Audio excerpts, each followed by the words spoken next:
Wellbeing at School is a school climate tool. It explores the extent to which schools are fostering a safe and caring climate that supports learning. Do students belong at school? Do they feel their identity is valued? Do teachers exhibit culturally responsive practices in the ways that they work with them? So it's really about people's perceptions and feelings of school. The key thing for us around the wellbeing is we wanted to narrow it.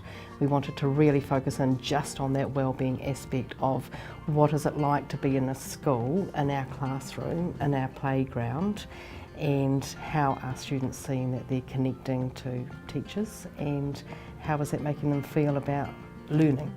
A big idea that underpins wellbeing at school is the idea that schools are ecological systems, and so they have many layers, and those layers all interrelate and influence each other. So wellbeing at school supports schools to explore those different layers and review practice in each layer and whether they're aligned or not. The way schools gather their data in the Wellbeing Survey is through 3 surveys. We've got the student survey, we've got the staff survey, and we have a school self-review survey.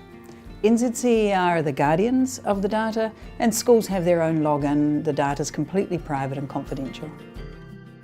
The absolute power of having 3 surveys in the tool is that you're getting an examination of the processes and systems that are supposed to create a positive climate from 3 different perspectives. If we had approached it from a different view, knowing that it's about the perspective of the student and also the perspective of the teachers, and seeing what 2 are coming together, is there a combination or is there trends in both, that would have given us much more value for the tool. Doing it again, I would make sure that we did the student and the teachers at the same time, so you get the same base data, and then there's no surprises, but the conversations I think are more richer. If schools really want to get started on surveying, the Wellbeing at School website is your first port of call. You register. There's an easy process for registering, and then that will take you to a site where you would create your own surveys. But the really special thing in behind here is that although you're going to bring in demographic data, you can also create your own subgroups. And even though they're in multiple year levels, they will still be brought through on the demographic data.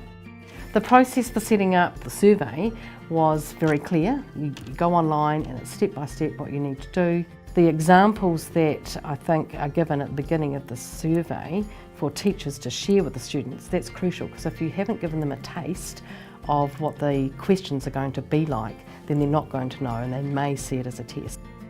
Supporting learners to learn is at the heart of what we all do when we're working in education, and we are really hoping that the Wellbeing at School toolkit supports you to do that. You know, when we're talking about wellbeing, it's the whole wraparound. So it's not just when they're feeling that they're learning, it's the holistic view of them as a learner. Is the school culture allowing them to be who they want to be and learn in a way that embraces their culture, their identity, their mana, and at the end of the day too, also allowing them to be an individual and feeling okay with who they are.